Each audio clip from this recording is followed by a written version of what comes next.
Thank you and good morning. So the Mehrotra Institute for Business Markets and Society focuses on a fundamental and consequential question. How should businesses be governed and markets be regulated to deliver durable value in an increasingly complex and interconnected world? Supporting this event series is a natural extension of that mission. At Mehrotra, we aim to advance practical, evidence-based thinking about how corporate governance, regulation, and market design must evolve to support innovation, competitiveness, and long-term value creation, particularly as economic, political, and geopolitical forces become more tightly linked. We believe that well-functioning markets depend on strong institutions and informed leadership. That's why we invest in conversation like today's, bringing business leaders, policymakers, and scholars together to test ideas, challenge assumptions, and learn from one another. One way we extend these conversations beyond the room is through our podcast with WBR City Space production, Is Business Broken?, where we engage senior executives, scholars, and policymakers on the real-world trade-offs shaping modern capitalism. Thank you so much, Marcel. Again, thanks to the Mehrotra Institute and all our friends at BU Questrom School of Business. Your partnership here and with our custom podcast studio, City Space Productions, helps fuel really, really important conversation. And with that, it is my great pleasure to introduce Ari Shapiro, a little about him. He is the former host of NPR's All Things Considered. I had the privilege of working with Ari closely back in the day when I was running NPR's news division. Ari is also the host of the Netflix reality show The Mole, author of a beautiful memoir, The Best Strangers in the World, Stories from a Life Spent Listening. And if that's not enough, Ari also sings and dances. He regularly tours with the band Pink Martini. I always say when I talk about Ari, it's actually not fair that one person can be so ridiculously talented. Well, we're also lucky that Ari is a very good friend of WBUR. Welcome, Ari, and a very warm welcome to our special guest, Patagonia CEO Ryan Gellert. Welcome. I am so thrilled to be here with you all for this exciting event. I want to thank WBUR for bringing us together. Thank you, Margaret, for that warm introduction. I am really delighted to be here helping to launch the WBUR Breakfast Club, and not only because it brings me one step closer to my dream of being Molly Ringwald in a John Hughes movie. Our goal here is to make space for honest and wide-ranging conversations with thought leaders who are deeply considering the impacts of the decisions that they make and the responsibilities that come with them. And I hope that you will all leave here with some fresh ideas that you can apply to your own work. I am especially excited to have Patagonia CEO Ryan Gellert here to kick off the series, because I grew up in Oregon, where every week my family would go hiking, and in addition to the waterfalls and the old-growth forests, we could count on seeing Patagonia labels on the trail. So, of course, on one level, Patagonia is a globally recognized outdoor clothing brand, but on another level, Patagonia has always been about more than just market dominance.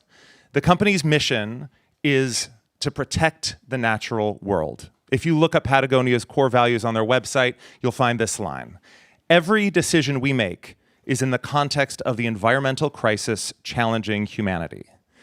By putting the planet first in its business decisions, Patagonia challenges long-held assumptions about how companies operate and the values that should guide them. And as CEO, Ryan has been at the center of that work and that conversation. So in our chat today, we'll get into what that actually looks like and the tensions that that can bring. Before we get started, a couple of quick housekeeping notes. Please silence your phones. We are recording this conversation. Portions will air on Here and Now. And now, please join me in welcoming Ryan Gellert. Thank you, Ari. And there you are in your natural habitat. Before we get to the company, its values, its ethos, its business model, I want to talk a little bit about you. Growing up in Cocoa Beach, Florida, what was your relationship to the outdoors? Were you one of those kids who always had dirt on your knees? Well, Cocoa Beach is, for anybody not familiar with the area, Central Florida, East Coast. Where I grew up, you could walk. You were never more than about a 3-minute walk away from the Atlantic Ocean. And in most of the city, you were never more than about a 3-minute walk from a 3-mile wide river, with dolphins, with manatees, with alligators. And so not as much dirt, but I spent a lot of time in saltwater and brackish water growing up. And how did that translate to you eventually becoming a mountain climber, which I don't associate with Florida? No, I was from the little alpine village of Cocoa Beach. A couple of things. One is my parents split up when I was really young. My father was an airline pilot. So did a lot of traveling around North America with my father. And so one of the trips that we did was out to Yosemite when I was a really young kid. I have an older brother. They had a course for intro rock climbing at the time. I forget, I think the minimum age was 13. My brother was maybe 10 or 11. He talked his way into it. I was way too young to try. And he spent the next couple of years rappelling off the chimney at our house. And so Seriously? Seriously. And it was the tallest thing in that part of Florida. And it was 2 stories. So that left an imprint on me, as did standing in El Cap Meadows and looking up and seeing these tiny little colorful dots and knowing those were people climbing the wall. So yeah, that had a really profound impact. Your education took you through law school. You got an MBA. At that point, what was the plan? What were you thinking? Well, there never was really a plan. So let me unpack that for a minute. You know, I grew up in Cocoa Beach. I mentioned my brother. My brother was an aspiring professional surfer. That's what he wanted to do. That didn't work out. He went into the military and did 20 years.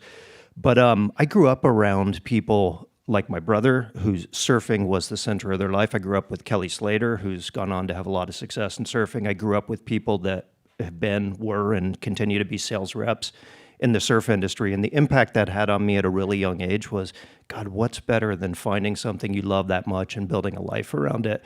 I grew up skateboarding and skateboarded competitively a bit, but just knew that that wasn't going to be that thing. Moved out to Salt Lake City after I finished my undergraduate degree, started snowboarding, and still thought, I don't know, that's just, I love this. None of this is saying law school and business school to me. And then started rock climbing. And I felt like finally, I was probably mid-20s, and I was like, my God, I'll spend the rest of my life doing this. And so found out that a company called Black Diamond Equipment was based in Salt Lake City, dropped off a resume. I had a business degree at that point, and they called me back a week later, and I thought, oh, here we go. You know, I can get on this and start building something. And the job they offered me was working in the warehouse. And I had done that in a skateboard warehouse when I was 15 years old. And I was like, man, I'm going to go backwards. You know, all this education, all of this, just to get a toehold. Long story short, I took the job and spent about 15 years on and off, including 3 years where I stepped out and went to law school at the University of Utah. Is there something specific you can point to you learned working in a warehouse that you use as a CEO today? I think relating to people across the organization is incredibly important. We have a lot of people at Patagonia who have come up through retail, quite a few people. And I think the warehouse and the retail environment, although one's customer facing and one's not, they're frontline jobs. And I think I learned a lot from doing 2 tours in warehouses and just understanding sort of the breadth of the jobs in the business and what's important to people. So you spent many years at Black Diamond, you moved over to Patagonia, and you spent 6 years running the company's operations in Europe, the Middle East, and Africa.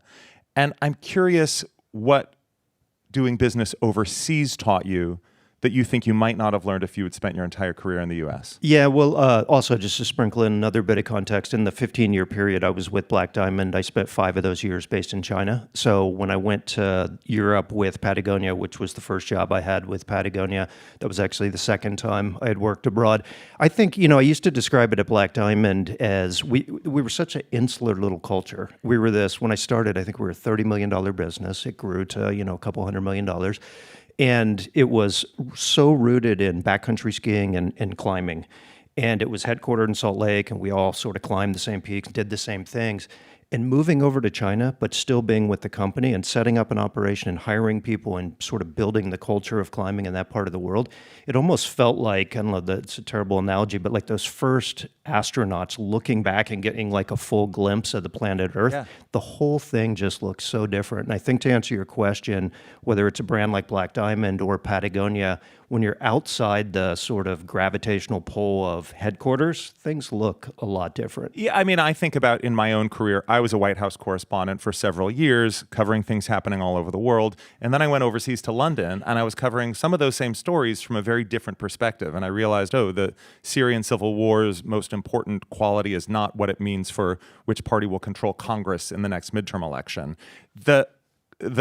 What is the equivalent version of that for doing business, having had the experience in China, in Europe, in other parts of the world, that you think where you sit in the United States now, things might look differently than they would if you had not had that experience? Well, I would say to Patagonia in Europe, I would say that bringing over the values of Patagonia to the European continent, explaining our thinking around quality, how we service product, do product repair at scale, now buy back secondhand product that people are just no longer using, selling it to others, people that will. I think transferring those values and those systems from one continent to another was, I think that was the easy part. I think where it was interesting was the values and environmental advocacy and so forth. People, they didn't care about the issues that we would advocate for in the U.S. Ultimately, people cared about that happening in the rivers or in the wild places that meant something to them. And so the bar was actually quite high. You couldn't rest on the work that we had done over 50 years in the U.S. or different parts of the world. And so I think that really pushed us to figure out what are the topics, what are the campaigns, what are the issues here in Europe most important to Europeans, and let's figure out how we can be additive to on those topics. Speaking to people in a way that's meaningful to them, as opposed to assuming that they will appreciate the messages that have always been worked for you. That, and make it real. It's not just a concept. Make it real. Make it something that's tangible. I mean, at the end of the day, the work that we are most passionate about is protecting wild places. And people care most about wild places that they have a connection to personally. I want to get to that in a moment, but first, you became CEO in 2020. So we are in the heart of the pandemic. It is, a vaccine wouldn't come along for months. This is September of 2020. Retail stores are shut down. The global supply chain was a disaster. What was it like to take charge of the company in that particular moment of crisis?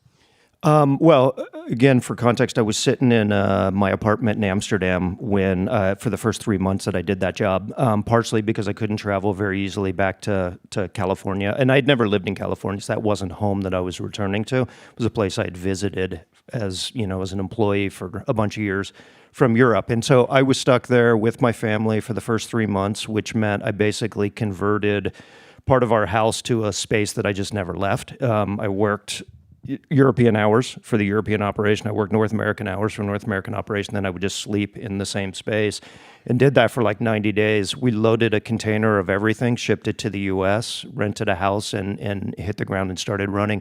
And that makes our story like pretty much everybody's during that COVID period. And so, people were disconnected. People were working from home. A lot of people left.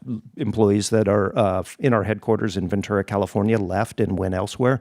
So it was such a disconnected culture.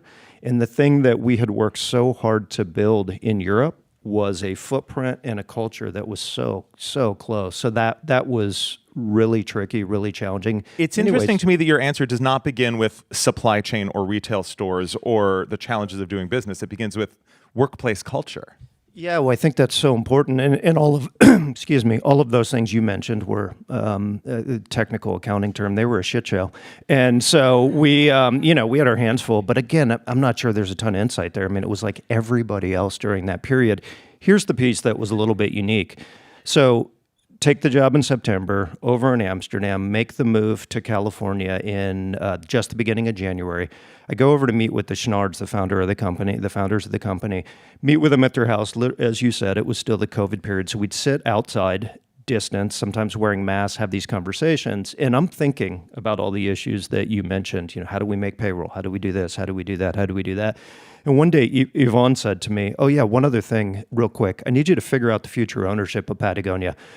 Yeah, this is wild because 2 years after you became CEO, Yvon Chouinard did something pretty unprecedented. And you're saying he brought this up to you in 2020. So you had a 2-year runway awareness in the conversation. 2 years after I became CEO, we restructured the company. 2 minutes after I became CEO, it felt like he asked to figure out a novel solution to the ownership of the company. So he transferred ownership to a charitable foundation that is dedicated to fighting the environmental crisis and defending nature. In practical terms, what does that ownership structure mean for you as the CEO of this business? If you don't mind me just kind of rolling back for a second, and I'll talk to you about how we got there. So Yvonne, he had well documented that Yvonne is not a business person. He holds business people up there, in the lofty altitudes of attorneys and others that he thinks are just sort of, not additive to society, to put it kindly. I'm sure he would feel differently about each and every individual in this room.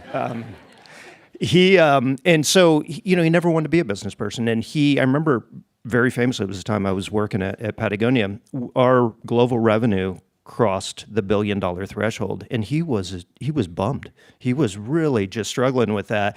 And the reason was, he said, I've never met a $1 billion business that I respect, and I sure as hell don't want to own one.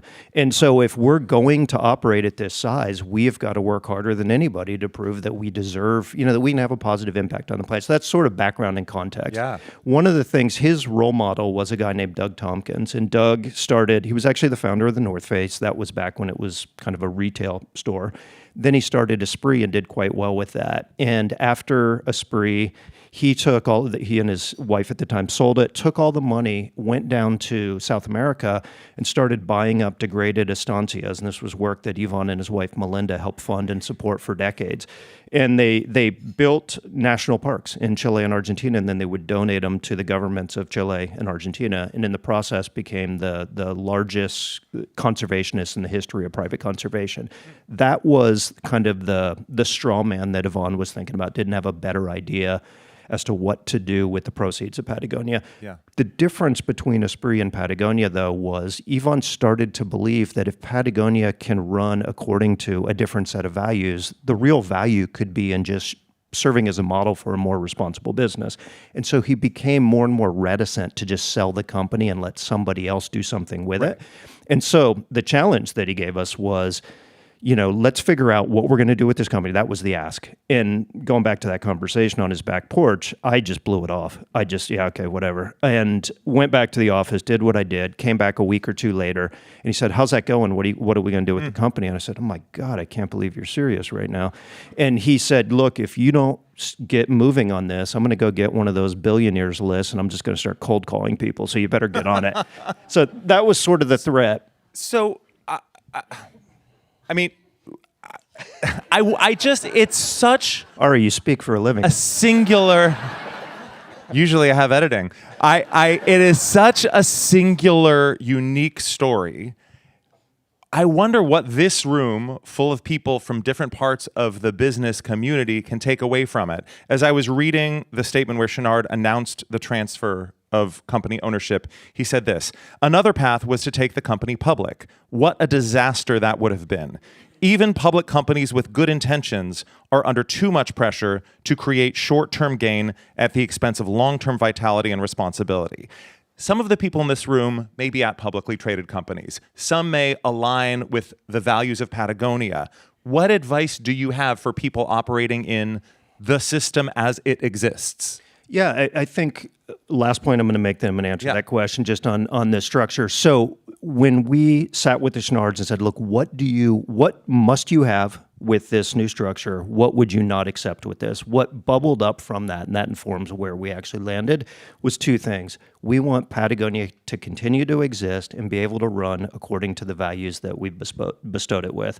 And number two, we want to cash flow the environment in much bigger ways than we have historically been able to, starting right now. So those were the two things we put in place. So they took the stock, all the financial value of the stock is in this 501c4, and all of the voting shares are in a perpetual purpose trust. So the perpetual purpose trust makes sure that somebody in my seat doesn't screw this thing up, and all the financial benefit goes to the 501c4. So to answer your question, I get that a lot in different settings, which is, well, we're a publicly traded company, therefore we can't, and we don't have owners like you do, so we can't. I understand we've got really unique owners of the past, founders today, and a really unique structure and a really unique vision, mission. That said, there is work that everybody can do to change and alter this system that we all operate in, which is called capitalism. I think it's the best system we have. I think it's fatally flawed. I think it is leaving far too many people behind, and I think it's a disaster for the natural world. And so I think it's about having more honest conversations, and thinking in longer time horizons than we've been trained to do. You used the C word, capitalism. Apologies. There are people who argue that the problem here is structural. Like the botanist and author Robin Wall Kimmerer, her most recent book was called The Serviceberry. She argues that as long as capitalism depends on an economy of extraction, we will not be able to get the planet out of the environmental whirlpool that we're in. Do you believe that capitalism is fixable? I think that whether I believe it is or is, I'm a realist. I'm not an optimist. I'm not a pessimist. But I think the more important question is, are you willing to show up every day and do everything you can to try to change it? And the answer for me and the answer for Patagonia is a resounding yes. But let's talk about how that actually works in the system we have. Because just to take a specific example, 1% of the cotton produced globally is organic. Mm-hmm. If Patagonia wants to function in the system we have, do you give up making clothes with cotton? Do you use cotton that adds pesticides and chemicals to the ecosystem? What do you do? Well, it's a great example to use because actually here in Boston on our street in Newbury Street in the mid-90s, we opened that store, had a problem with the ventilation system. Our employees started reporting right when we opened the store, headaches and different symptoms. And so we came in and had an environmental assessment done on the store. And what we realized, other than there were some operational things, some facilities things that needed to be addressed, that the clothing that we were selling in the store, the clothing that was in there with our employees, was off-gassing formaldehyde. That was the cotton. That was conventionally grown cotton. We had a problem, and we couldn't be blind to it at that point anymore. We had done the studies, and we had come to this understanding.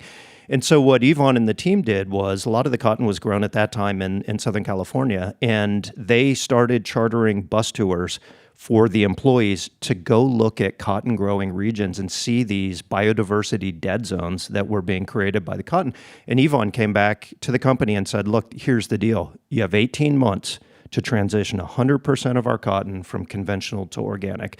And the response from the company was, well, 40-something% of our product in total is made with cotton. There's not enough organic cotton in the world. And his answer was, you're wasting time. You got 18 months. That's it. And so we ended up, we've never used anything but organic cotton or better, regenerative organic cotton since the mid-90s. And that's how we have sought to solve that.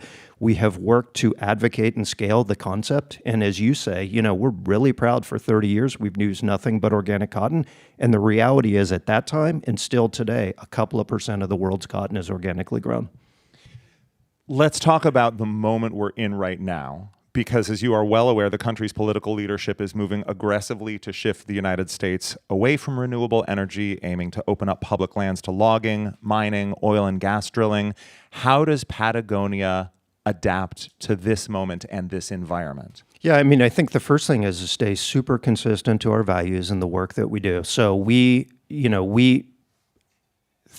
have a responsibility to minimize our footprint. That's the work that we do internally. That doesn't change with the administration. Environmental advocacy is us using our voice, us using our dollars, us using our convening power to pull organizations or individuals together towards activism. And so that doesn't change in this environment. I think what's particularly challenging in this environment is the threat of repercussions from this administration in a way that candidly, I'm 54 years old. I never imagined I would be living in a country where we're facing the kind of threats that we are. That said, we have a responsibility to speak truth to power. The thing that I think is really critical at this moment in time is that we pick issues where we have authenticity and credibility and where we can be additive. So there's a difference between offering an opinion on every topic and actually doing something. Do you believe the company has paid any price for speaking out under this administration? No, I don't think so yet. We sued the Trump administration and Trump 1.0. We're very public about that, and we got into a lot of back and forth with the administration back then. I don't think we've been a hell of a lot more silent now, although we haven't had a lawsuit that was around Trump administration's efforts to rescind protection for Bears Ears National Monument in southeast Utah. And so we haven't had an issue like that we've engaged this administration on yet. Strategically, you could do the environmental work that you're doing and keep your head down, but instead you're here talking to us. Why? I think it's really important. I think it's important to tell the truth and show up regardless of the environment. And I think Look, I can get on a bit of a rant here about CEOs and business leaders. I was going to ask you next about CEOs and business well, leaders. Remember, I said, where we're additive, where we're credible, but I'll give you some opinions. I think, number one, and I'm sure there's lots of CEOs and C-suite employees in the room, but I think as a starting place, you can always count on big business and CEOs to do the right thing once they've exhausted all the other options. And I think that's the world that we live in right now. And I think it's demonstrated by tech, and I think it's demonstrated by the financial sector far too much right now. And I think it's critically important that people speak up about the attacks that we are experiencing on our democracy, the fact that we have lost our moral authority globally, the fact that we have a crisis in truth here in America, the fact that our cities are being militarized, the fact that our democracy is under attack. I think it is incredibly important that if you are in the privileged role of leader, that you stand up and be counted in ways that are credible at a moment in time like this. Do you have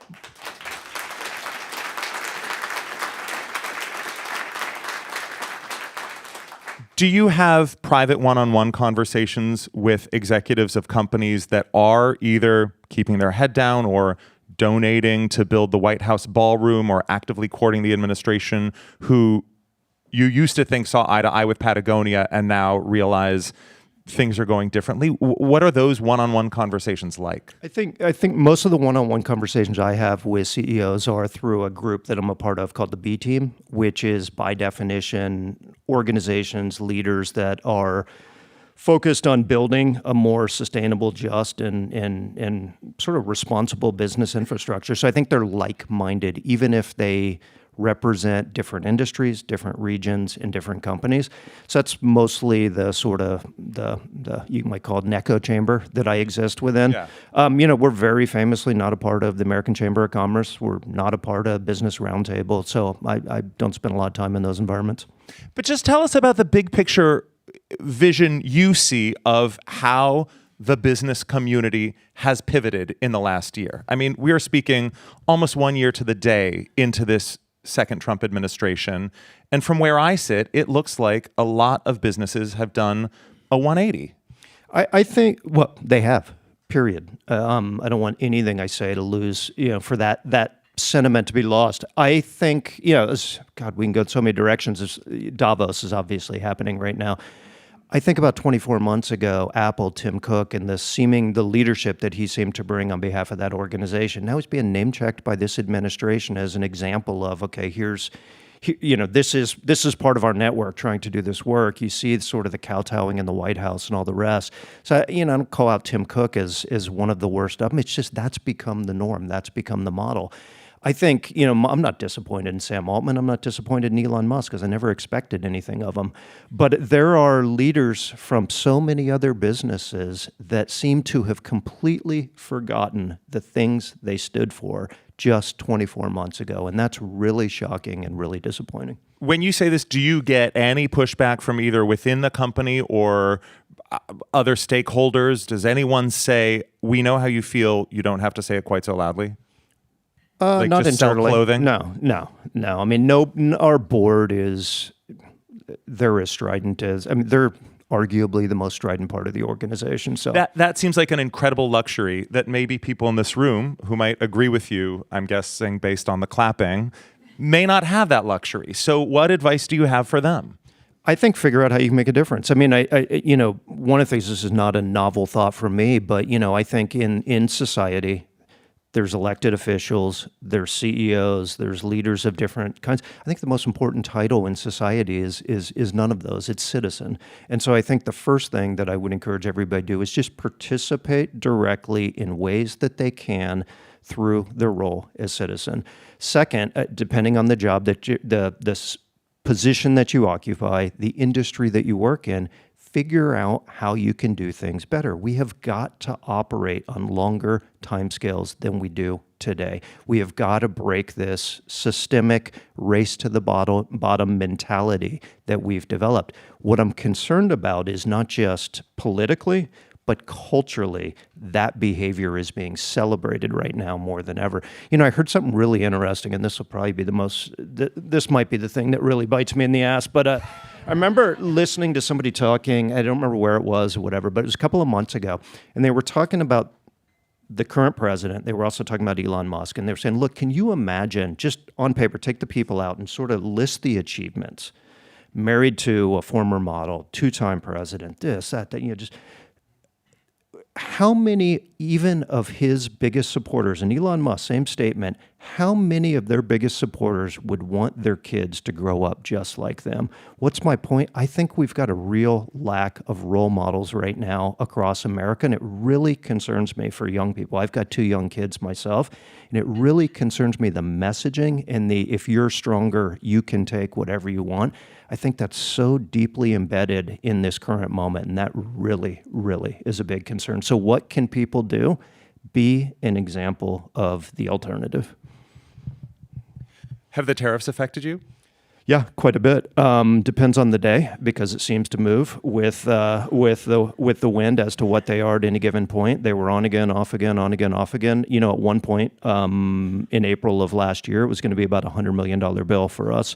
Now it's probably $45 million of ongoing annual costs. But have you had to shift your supply chain in anticipation of tariffs No. coming from one country or another? We haven't made any significant shifts in our supply chain in response.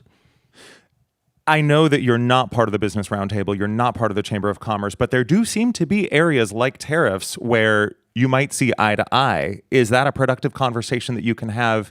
I guess I'm asking how you can work with people even if you disagree with them on 90% of the issues.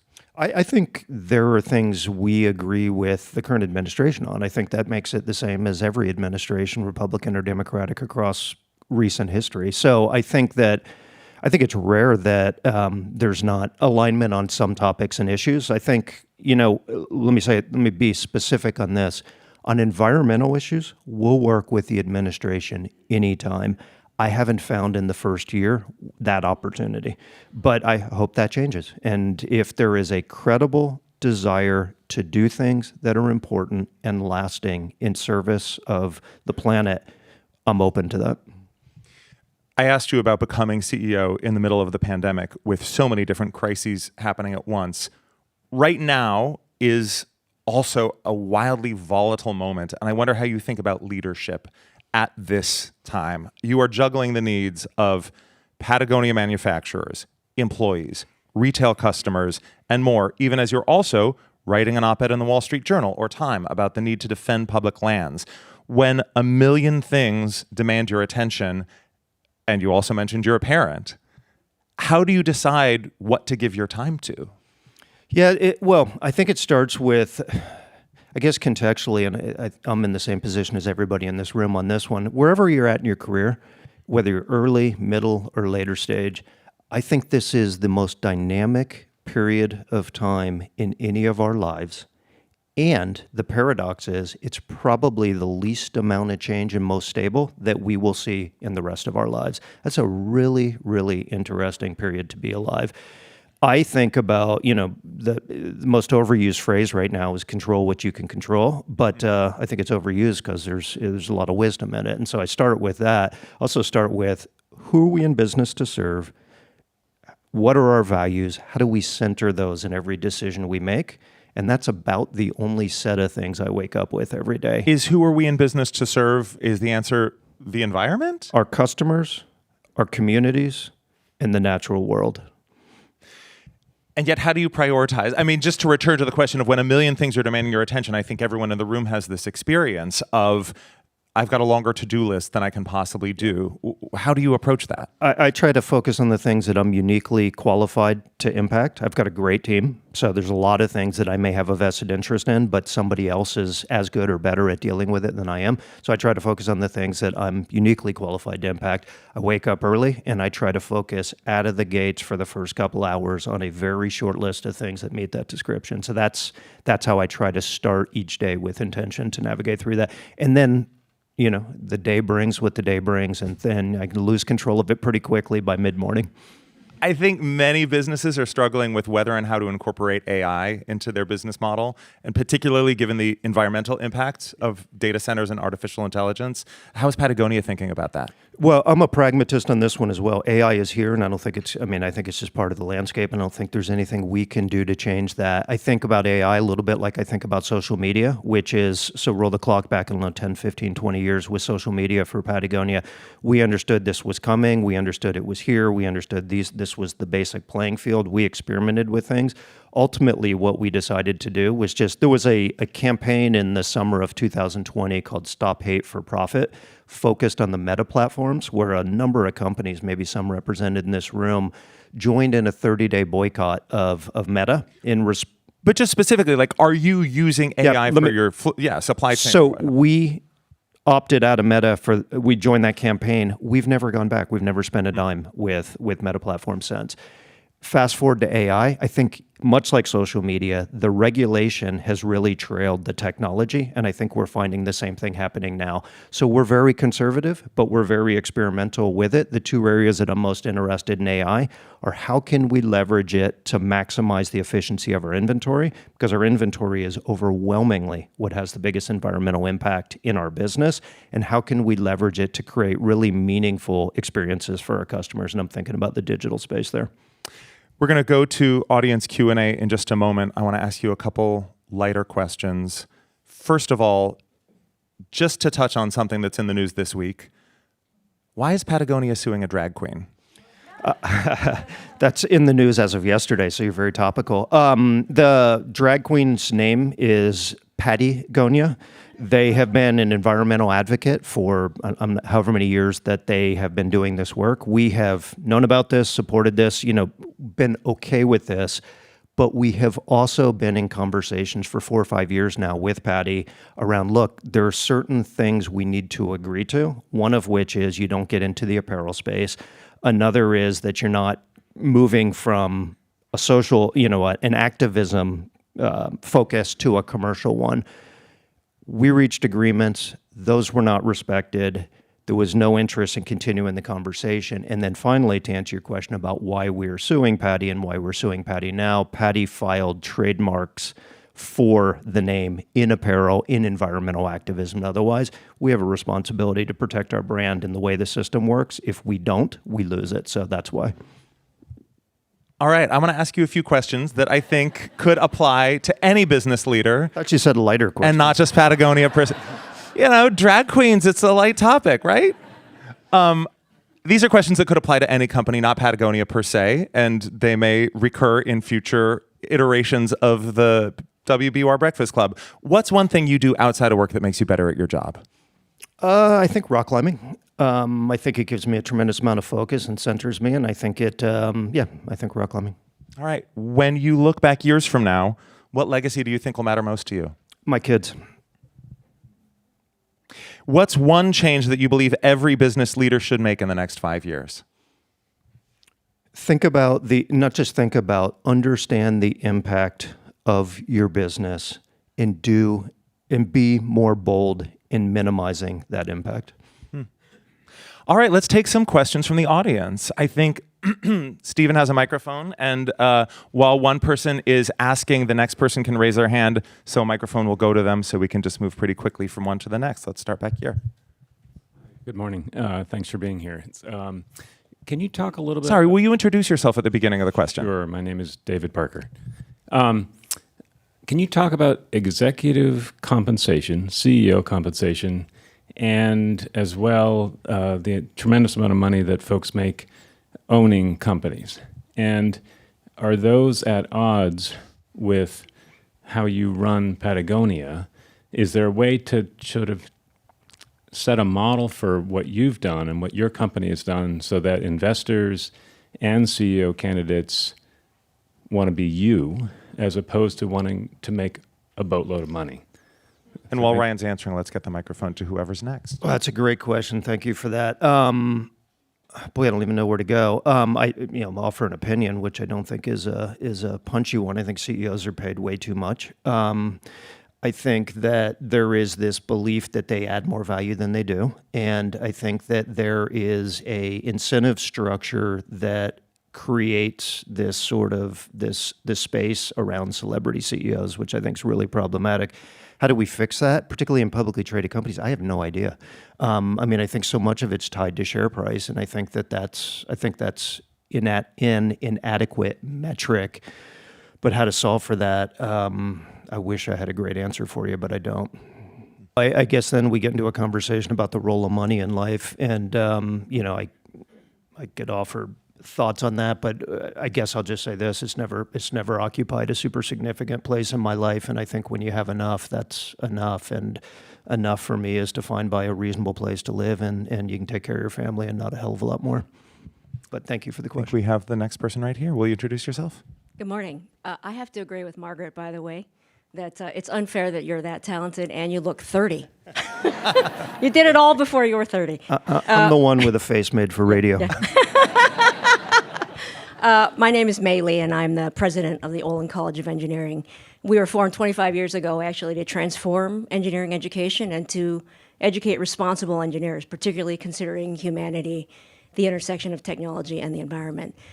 One of the questions I have for you is you talked a lot about how Patagonia is a model, and the conversation we have a lot is how do you balance modeling versus the scale of impact? And your organic cotton story brings to mind that it's 1% to 2% globally that's organic cotton, whereas IKEA, when they made the decision to switch from traditional light bulbs to LED, we made the switch almost immediately simply because of their scale and volume. Thank you. That's a great question. Thank you for the work that you do. I think you hit on a bunch of different conundrums there, which is, so let me bring it into Patagonia. I've been in this industry for 25 plus years. And, so when I started in this industry, Patagonia was pretty well known throughout the industry, but wasn't really well known beyond that. My predecessor, Rose Marcario, who was the CEO when the company grew quite a bit. I think that there were costs to that growth, but I also think that one of the benefits of that growth was that there's more visibility. We get invited into bigger spaces, and we be a part of conversations that are just different than they were when we weren't as well known. Then there's a point where growth is too much. And so I think that's it's a really subjective sort of edge that we ride. One of the ways that we put a regulator on our own growth is we try to make product of the highest quality possible. And then we repair everything we've ever made. If you've got a Patagonia piece, it's 20 years old and the zipper broke, get it to us. We'll get it back to you. If you've got a Patagonia piece that is usable, but you're done using it, get it back to us. We'll pay you for it, and we'll get it to somebody that'll use it. And I think when you do those things, and you do those things at scale, it provides kind of a natural governor on growth. But that topic of, if we were IKEA, how many, I know Jesper, who's the outgoing CEO of IKEA, and he sits on the board at the World Economic Forum and the UN and places that are much bigger than my impact. It's tricky, but I don't think we can be most effective doing our best to model a more responsible business, which is different than a perfect business that we are not. If we just tried to grow, give more money away, and sit in more influential rooms. Who's next? Somebody has the microphone? Yes. Good morning. Thank you so much for being here. My name is Gustavo Quiroga. I'm the executive director of an organization called LISC, Massachusetts. We're a community development financial institution. I want to ask a question on the theme of the word of the day these days is affordability. I just replaced this holiday season, my Patagonia puffy jacket. I had the previous one for, I think, 20 years. So the product quality is extraordinary and it lasts almost a lifetime. But there's so much conversation in our political circles here in Massachusetts, in the policy world, about affordability, and particularly the balance between housing affordability and energy affordability. And there are some who claim we can't actually have one, and we can't have both. We have to have a trade-off. In our work thinking about decarbonization of affordable housing, we're trying to find the answer that threads the needle there. So bring it back to Patagonia. How do you think about the balance between promoting your values, the environmental goals, by changing the supply chain, by getting the product in more people's hands so they see the value for the long term in that product, and the reality that it's not an inexpensive product, that it is an investment. And there is the pejorative, the Patagucci kind of framing that it's a luxury product that has become a luxury product in the eyes of so many. and even a fashionista product by some. How do you find that balance internally, and then also in kind of promoting it outward? Yeah, thank you for that question, Gustavo.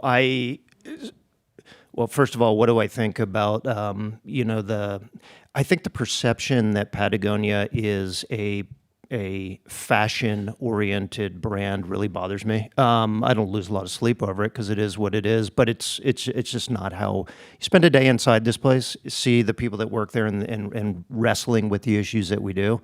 God, there's nothing fashionable about anything we do. I mean, look at me. We make product for spending time outdoors, and we make quality product, and that's what we do. Now, it is crystal clear to me that the price points of our product are not accessible to everybody. And I think one of the things it's not even a challenge, just a reality is it's there. We feel we need to charge what we need to charge for what we engineer into our product. And then we sell secondhand, we stand behind our product, and then that's how we do it. There is lesser product, but I will say that if product in any category, not just apparel, is too cheap, somebody's getting screwed. And that, I think, is the reality. And so I really feel like the message for people that I would love for them to embrace is buy quality and see yourself not as a consumer, but as an owner. Think about your relationship with your car or a major appliance at home. If it breaks, you get it fixed. We have been trained ourselves with things like apparel. Just toss it. Just get it. Put it in a box. It'll go to somebody that needs it. Bullshit. Never happens. And so I think that's, I think if we all adopt this ownership mentality of the things we buy, and if we think about the impacts of our decisions, I don't have a better solve for it than that. I think we have time for one more audience question over here. Hi, my name is Connor Schoen. I'm the co-founder and CEO of Break Time, a 501c3 nonprofit working with 18 to 24-year-olds experiencing homelessness here in Boston. Could you tell me a little bit about the decision to transfer the ownership of Patagonia to a 501c4 instead of a 501c3? Yeah, it was about flexibility. And 501c4s just give you a little bit more space to operate, including political donations and even making investments. We've not made investments through the Holdfast Collective. We do give money, and we're quite open about where we give money to where we do any kind of political funding. We don't want to be lumped into the group of funders that are pejoratively called dark money. We're transparent about where all the money goes in the political space. And so that was the reason that we chose 501c4. Well, Ryan, before we send these people off to their days, if you could ask this group of civic and business leaders in Boston to do one thing starting right now, what would it be? I think it's engage in the political process. I would like to believe that everybody in this room, that's a sort of pushing on an open door, but I think it's the most important thing that we can do. I just believe so strongly that we can't get paralyzed by despair and fear. I think that's exactly the environment that we're living through. You mentioned it's been 1 year. We've got 3 in front of us. Things feel really heavy, and that, I just think the future of our democracy is in play, to say nothing of the future of our home planet. So if I had one ask, it would be that. Ryan Gellert, thank you so much. Thanks to all of you for being here. Thank you, WBUR, for having us.